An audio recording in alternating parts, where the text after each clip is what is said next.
So today I'm here with Derek Gow, who you may remember from a much older episode where I went to his farm, well it's more of a zoo, and I saw some of the animals he had there. One of them, which was the white stork, and that's what we're going to be talking about today, and looking at whether there are any sites here at Mapperton where we could potentially reintroduce them. Yeah. But when you came to my farm, Nestor, you were that I was and you were looking up at the storks. I You're going to be remember. looking down at the storks. I remember. I remember they were about almost as tall as me. Whatever height they were, yeah, they were almost as tall as you. So now, like we're going to have a look at the landscape around Mapperton to see if we can find some suitable areas for an aviary, which you'll be required to breed the storks in and then release them from the aviary. They're an incredibly versatile species, so basically what we're going to be looking for is dry grassland, open savanna landscapes with lots of dragonflies and beetles and crickets and grasshoppers. Dogs are going to be helping, and the whole idea of that is just to see whether there's sufficient of that living environment from a food provision point of view in the area surrounding Mapperton. Yeah, well, should we go have a look? Let's do it.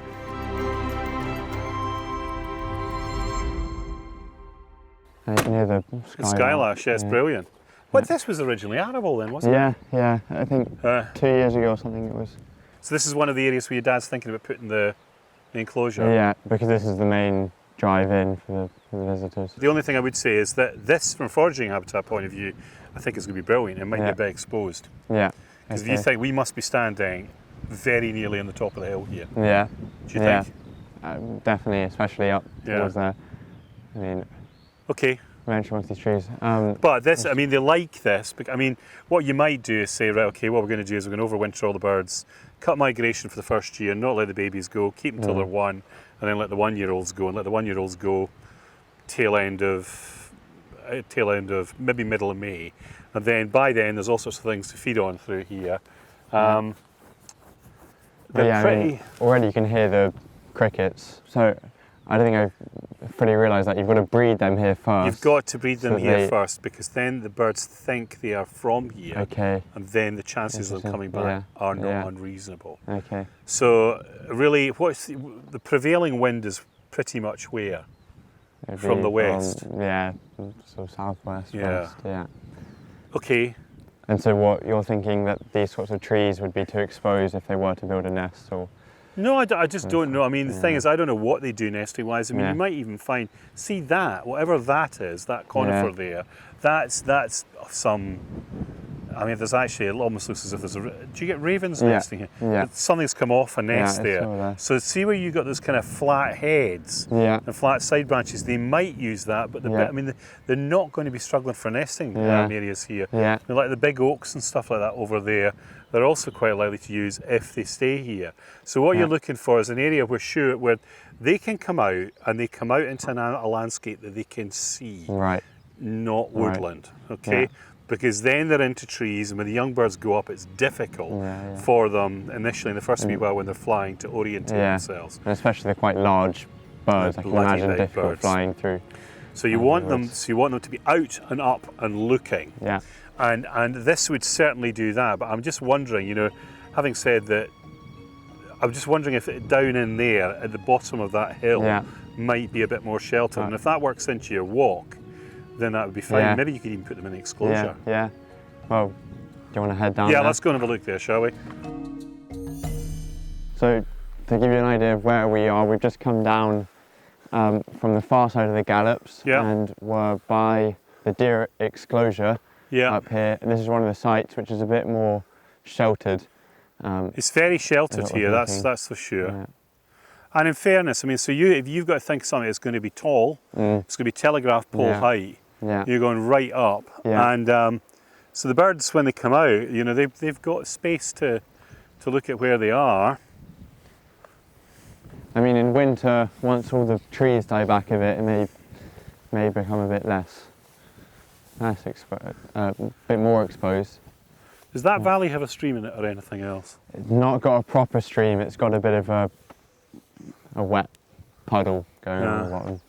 But, and is that the bit over there that Claire was thinking of? Do you know if that's on the walk or anything? I don't think it is. If we put the storks in, then I'm sure it could become a part of the walk. You know, the walk can sort of change. What are the other areas? There's the sprayed off field. And then up at Coatley. So well, let's go and look at that. Right away. We've come back to the main house, and this is the field just in front of the cafe. And I'll let Derek explain to you his thinking about this spot. But you see, you're right out of the wind. You're out of the wind from there.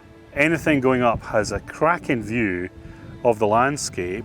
I mean, the other way of doing it, well, you know, so you could build a platform there, and people could view them, or you could move it along a bit, and you could build a platform where we're parked, and people could view them. I mean, this is fine for them. Yeah. I mean, they'd be absolutely okay. I mean, you might cut some bits, so they get short lawns and long grass, but they'll just stalk through this. Yeah. And then if you basically hold out a wee, if this is clay and you hold out a little meander in here and can supply it with water from the roofs or the boughs or whatever else. Yeah. I mean, you could run water off those roofs. Has that got gutters on it? Yeah, you could do it right there, Nestor. Yeah. Right, that's a thought, isn't it? The other neat way to do it is you do it with that oak there. So the oak there, but then that obscures the view, doesn't it? I don't know. I mean, you can't really see out. I mean, of course you see the telegraph pole, but you know there's got poles here, but you can't see over this wall, really. Anyway, how high would the aviary need to be? So the aviary is going to be about. I'm not entirely sure what the height of Dorset's were, but Dorset built a better aviary than we have done, which has got one pen off to one side, where you'd have the big breeding nest and everything else in the adults, and then off to the other side you have another aviary with a little kind of tunnel in between it. You put the young birds in the one that's in between it, hold them over winter, then you come the spring, you roll the net by, there's their mums and dads and everything else, put some platforms up on the roof of these, you could put a platform up on that as well, and then the young birds will did around here, come back, stand on the platforms, look at mum and dad, go out, start foraging in here, go out, start foraging in there. You're almost guaranteed, as they're settling in, that you've got them hunting through this, which is an entrance to the houses. Yeah, that's pretty good. And there are definitely voles and mice in this, and we've got rats. Well, I mean, if this is grazed and cut, that will dent your voles, that's for sure. But I mean, look at the landscape round it. You've got tons. That's one idea. Let's look at the next one.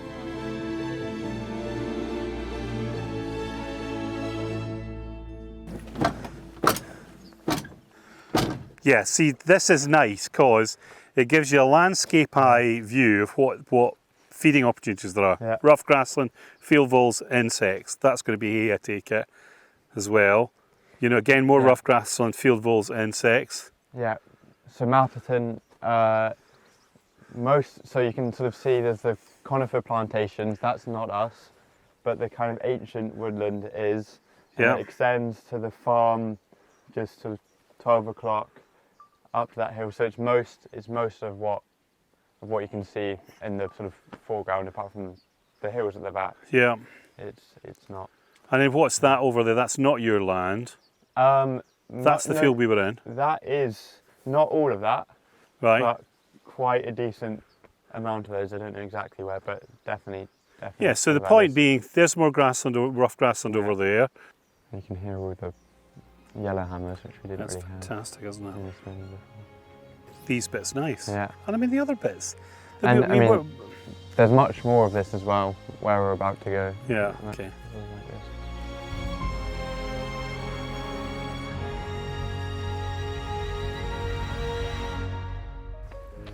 Right, so that's the orchard, and then this is one of the... Is this the bit where you showed us on the map where it was sprayed off?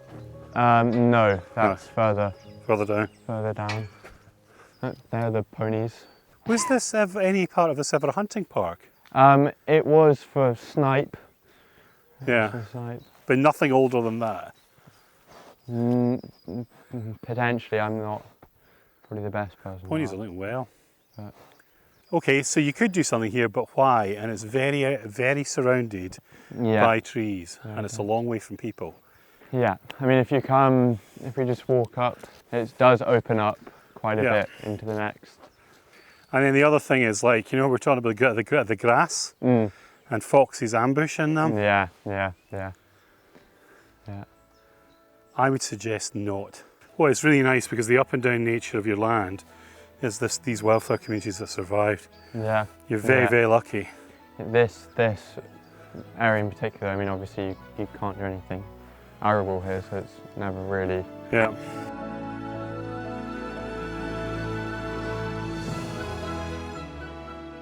So see, when you walk through there, Nesta, is that wet underfoot? What, down the bottom? Yeah. Yeah, very. Especially, so you see the marsh sort of area straight ahead. Yeah. That area is very, very boggy and all the way down following line. And there's a bit of a stream that comes down there. And this is a part of the rewilding walk as well, so this would be a good location. But so we're standing on the top of the hill here. We're looking right the way around us, and where we're looking, there's roughness everywhere. Yeah. Yeah. Yeah. And this field behind us, which has been sprayed off, this is one of the fields which Claire was thinking for having the aviary and the pole. I mean, I can see, you know, like, see when we were coming across that wee hillock there, and you look down, you can see, I mean, from a bird point of view, you can see bloody everything up here. But you're an awfully long way away from anywhere. So from a tourism point of view, why would you do this? Yeah, yeah. Well, just for the, I mean, the rewilding tours come up here. So you bring your people up in... Yeah, in the things. You could actually have a low fence there, relatively low fence there, pull out some scrapes in there. Yeah. That's behind the hedge from the west, it's protected from there. So you could put an aviary in here, and then those birds are going to see everything. Yeah. But you are a very long way away from everywhere. Yeah, yeah. I mean, it wouldn't make, you know, it's not a mad proposition. And then you've got to come up here and feed them. You've got to feed every them, day. Right. You've got to feed those birds. Yeah. I mean, there is someone up here every day to do the livestock checks, obviously, anyway, but feeding's quite a different thing. Well, it's, I mean, it's it's buckets of chicks and mice. I mean, it's not elaborate. And I mean, but you know, it is an incredible, you know, surrounding vista. I mean, this is not nuts, and you might also find actually that what you can do is build something that's fairly big here. Yeah. And it's not going to be that massively expensive because the land would lend itself to. Would the ravens be a problem? No. I mean, any of your, well, the ravens will be where the ravens will be when the storks go out. But actually, I've never seen anything in literature or spoken to anybody that's ever said they're a problem for nesting storks. The two species that will be a problem for nesting storks are white-tailed eagles when they figure out where they are, and red kites. Okay. So red kites will buzz them. Really? Yeah. Yeah. So they'll, especially when the storks are young and not very bright, they'll just swing in, and if the bird gets up, they'll go, that's a chick going. Yeah. But once the storks get bright, it's not going to happen.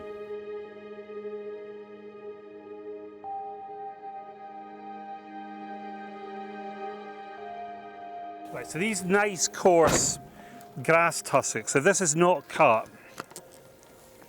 This is exactly the sort of, oh wow, look at that. That's just hopping with grasshoppers. There's a bush cricket there. See right in front of you. I can't see it. See if we can catch on. So that's all good stork food. Oh yeah, there I see it. I get it? Yeah. Oh god, it's biting me. Oh, it's just deposited some. So this is what the storks will hopefully be eating. And there's lots of them around here. Deposited some cricket juice on them, which isn't nice. Oh. Do you know, in the surveys they've done, they found any harvest mice in anything like this? You'd have to ask. I've seen dormice, not up here, but around. But you're right, it is good habitat. So what I'm looking for in here is I'm looking for field vole nests or burrows or feeding areas, because these little animals which live above the surface of the soil are really important food for things like white storks. All sorts of other predators will take them. But the slightly scary thing is, I mean, they will be here. Because if you look at this again will be old arable land, won't it? Yeah. Right, so if you look at that clay on the surface, you see how bloody hard it is? Yeah. So this stuff's all grown up to cover it, but it's like trying to set up a tent in Trafalgar Square.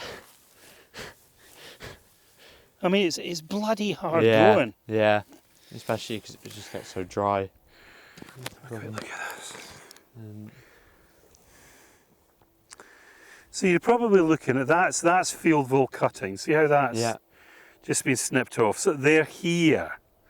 And with every year that goes by of this not being grazed and not being cut, it will get better. So what you want here is field voles, harvest mice. Where those big logs are, there will be bank voles and wood mice, but the only other little animals that are going to be in here are field voles, harvest mice. Yeah. That's it. Yeah. Lots of crickets. Lots of crickets, lots of grasshoppers, that's all good. There will be lots of dragonflies hunting through here as well. That's all good. But it does show you how long it takes for habitats to reform. And for the once we say that's it. Yeah. Yeah. It's not just where we are now, it's where we are tomorrow. Just it's for the bloody problem. For the viewers, this was previously an arable field, and only a couple of years ago it was just left. It wasn't seeded or anything, it was just left. And the difference is spectacular. It's really a lot.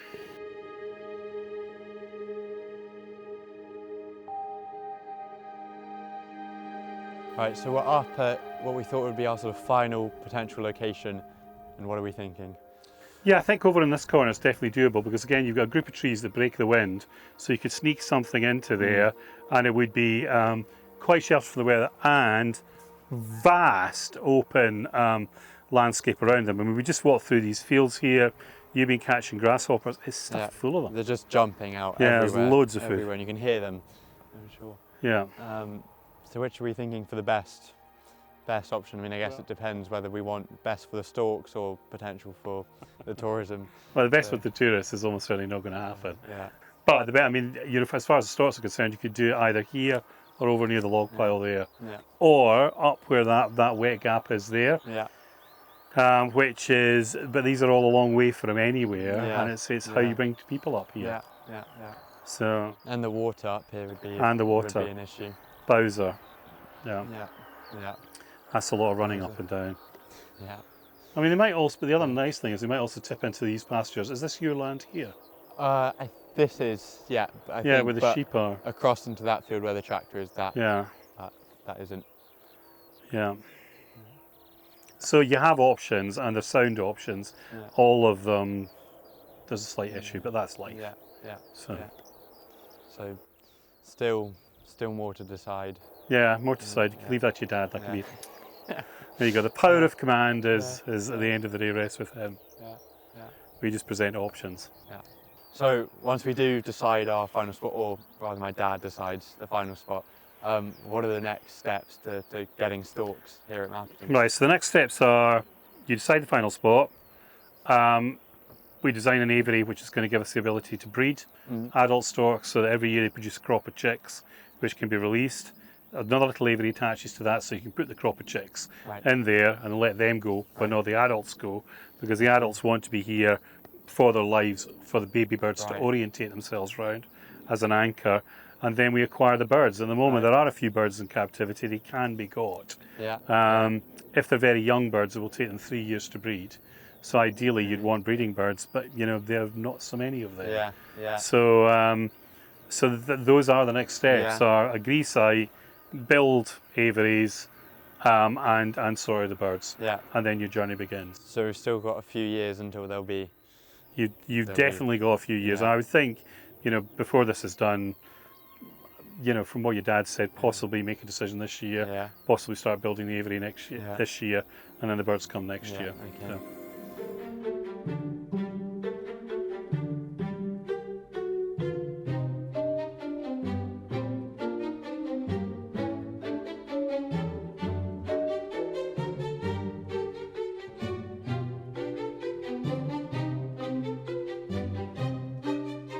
Right, I've walked up to what we call the lime kiln field. It's got a lime kiln at the far end that the cows seem to be enjoying at the moment.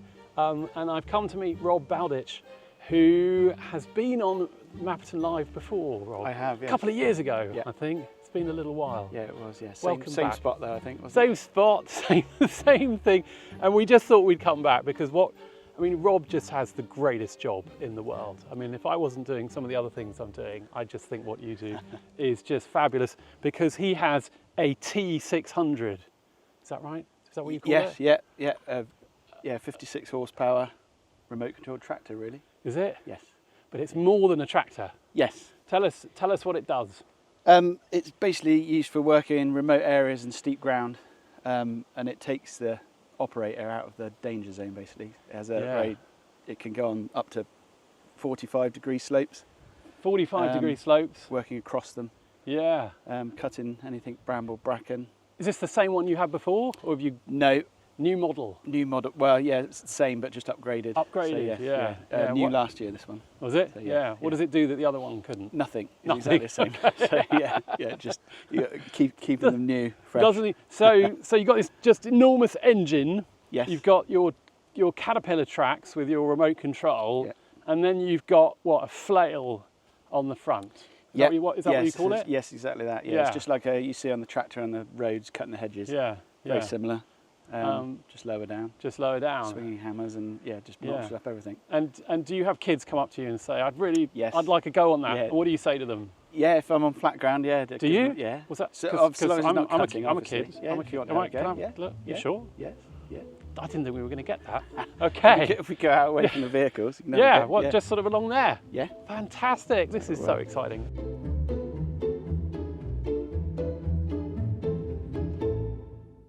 So Rob, this is the remote. Yes, so it's just like a remote control car that you had when you were little. Yeah, I still got one. Yeah. So still very good then. Yeah, okay. So you got your forward, Yeah, your back, yeah, and your left, and your right. okay. And the rest you haven't really got to worry about because we won't be cutting now. We won't be cutting. No, Okay. so We're just gonna go forward and back. Yeah. So actually I tell you what I use more than a remote control car is a drone these days. So it's not dissimilar, is it? No. So we're gonna go forward, and we're gonna go right like that. Look at that. It's coming round. Yeah. And it's obviously in low gear at the moment. Yeah. I won't hit my car. I promise. I can make it faster if you want. Can you make it faster? Well, no. All right. Okay. He's put the throttle up. Now it's coming towards us. This is rather terrifying, isn't it? Oh God! Here it comes. What do we do? Right. There we go. You just let go. Of course. So Chris might have to get out of the way. Right. There we go.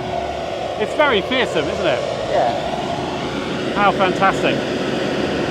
Lots of power, lots of grip. There we go. That was great. That was all I wanted. Yeah. My day is fulfilled. Great. Can we see a bit in action? Yeah, I'll whiz on down over and straight down there then. Straight down there. We'll get the drone out and follow you. Okay, lovely. Rob, thanks so much. That's all right.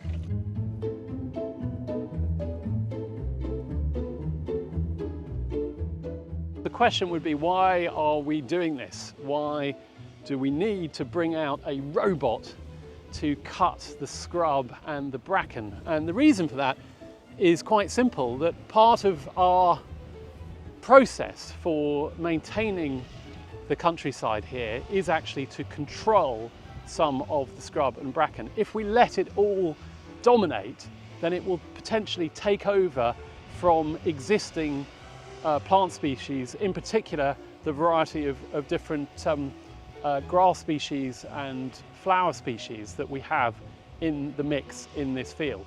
This is the lime kiln field at Mapperton, and it's one of the most species rich of our fields here, and therefore we really want it to stay that way, and that means battling the bracken, taking out some of the scrub.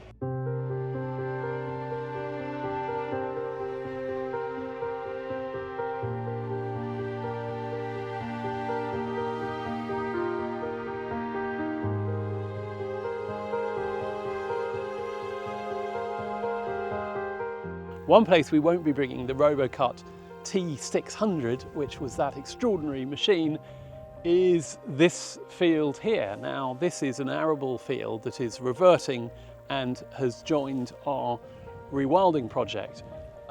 It's adjacent to the lime kiln field and also to the gallops, which is the field closer to the house. And 2 years ago, it had its last harvest, but since then, we've been returning it to nature. We've planted a few trees. There are some exclosures for the trees, But you can see that it has really grown up, and one of the most obvious signs of that is this yellow plant, which is ragwort.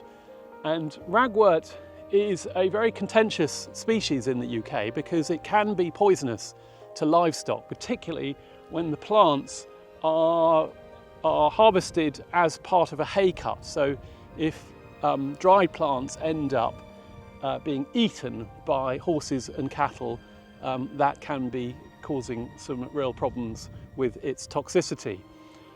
However, at Mapperton, we rather have to hold our nerve because whilst traditionally in farming communities ragwort is very unwelcome, within a rewilding project, it's a native species. It's a plant that supports 35 different invertebrate species that have no other source of nectar and pollination.